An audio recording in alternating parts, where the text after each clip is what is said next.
نحمده ونصلي على رسوله الكريم اما بعد فاعوذ بالله من الشيطان الرجيم بسم اللہ الرحمن الرحیم۔ نبی صلی اللہ علیہ وسلم کی مرغوب غذاؤں میں گوشت بھی تھا، مرغی کا گوشت۔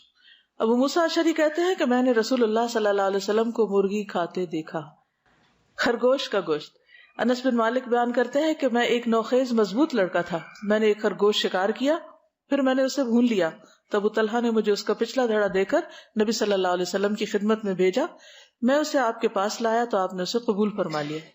مچھلی، وَهُوَ الَّذِي سَخَّرَ الْبَحْرَ لِتَأْكُلُوا مِنْهُ لَحْمًا طَرِيًّا، وہی تو ہے جس نے سمندر کو تمہارے اختیار میں دے دیا، اتنی بڑی بلا، کہ تم اس میں سے تازہ گوشت کھاؤ، لحمًا طَرِيًّا۔ ایک غزوے کے موقع پر صحابہ کو ساحل پر ایک بہت بڑی مچھلی ملی اور اس میں سے انہوں نے کھایا بھی اور اس کا تیل بھی نکالا، اور پھر نبی صلی اللہ علیہ وسلم کو اس کے بارے میں بتایا تو آپ نے فرمایا وہ رزق اخرجہ اللہ لکم فہل معکم من لحمہ شیئا فتطعمون، وہ اللہ کا رزق تھا جسے اللہ تعالیٰ نے تمہارے لیے نکالا تھا، اگر تمہارے پاس اس کے گوشت میں سے ہے تو ہمیں بھی کھلاؤ۔ صحابہ چونکہ ساتھ لے کر گئے تھے۔ ایک روایت میں ہے کہ اس مچھلی کا نام عنبر تھا، یہ صحیح بخاری کی روایت ہے۔ سالن یعنی گوشت کا سالن بنا کے کھانا، ایک تو ہے کہ اس کو ڈرائی کھانا یا اس کو آگ وغیرہ پہ بھون کے کھانا، اور ایک یہ ہے کہ اس کو سالن پکانا۔ حضرت عائشہ کہتی ہے کہ ایک دفعہ نبی صلی اللہ علیہ وسلم گھر تشریف لائے، ہانڈی پک رہی تھی، آپ نے کھانا طلب فرمایا تو گھر میں جو پہلے سے موجود سالن تھا وہ آپ کو دیا گیا روٹی کے ساتھ۔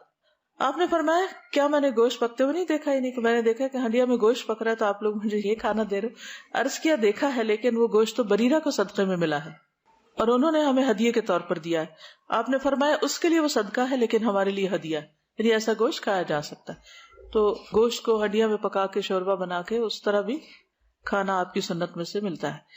دستی کا گوشت، ابو ہریرہ سے روایت ہے کہ میں نے رسول اللہ صلی اللہ علیہ وسلم کے سامنے سرید اور گوشت کا ایک پیالہ رکھا، آپ نے پیالے میں سے بکری کی ایک دستی اٹھائی کیونکہ گوشت میں دستی آپ کو پسند تھی۔ دستی ہوتا ہے آگے کے، جیسے بکری کے 4 پاؤں ہوتے ہیں نا، تو آگے کے جو لیگز ہوتی ہیں۔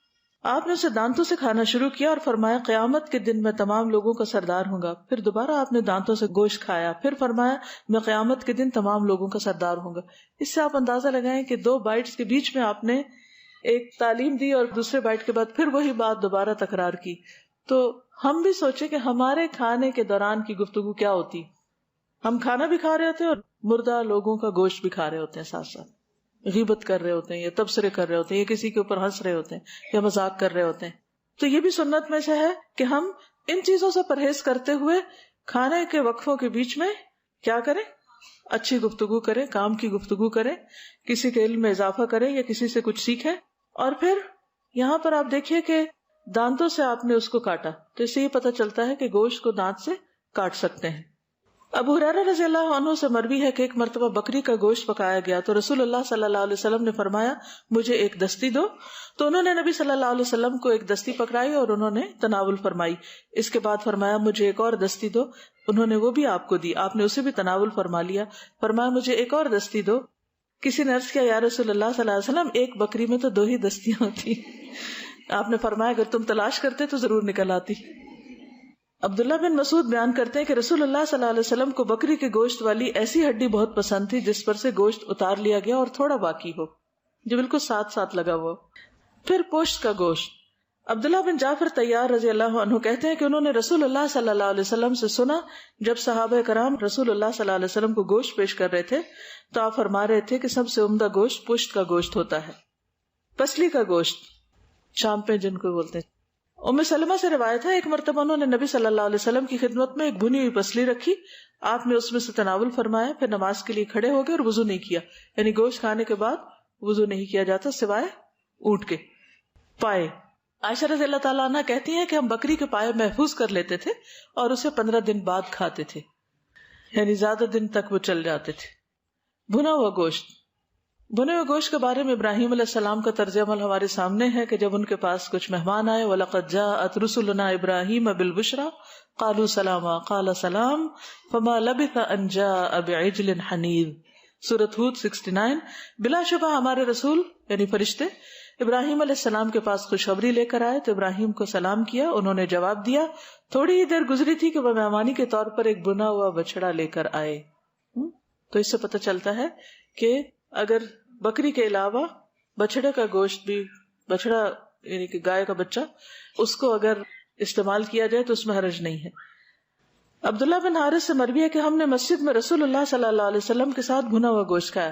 اس میں دو چیزیں ہیں، ایک تو بچڑے کا گوشت، دوسرے بھنا ہوا گوشت، سوکھا گوشت۔ انس رضی اللہ عنہ کہتے ہیں کہ میں نے نبی صلی اللہ علیہ وسلم کو دیکھا کہ آپ کے پاس شوربہ لایا گیا جس میں کدو اور سوکھا ہوا گوشت تھا۔ میں نے دیکھا کہ آپ کدو تلاش کر کے نکال رہے تھے اور کھا رہے تھے۔ اس میں سوکھے گوشت سے مراد یہ کہ پہلے زمانے میں فریج وغیرہ نہیں ہوتے تھے، تو لوگ گوشت جب عید وغیرہ پر یا اکٹھا ذبح کرتے تھے تو اس کو چھوٹے چھوٹے ٹکڑوں میں کاٹ کر سکھا لیتے۔ آپ میں سے کسی نے کھایا ہو گوشت؟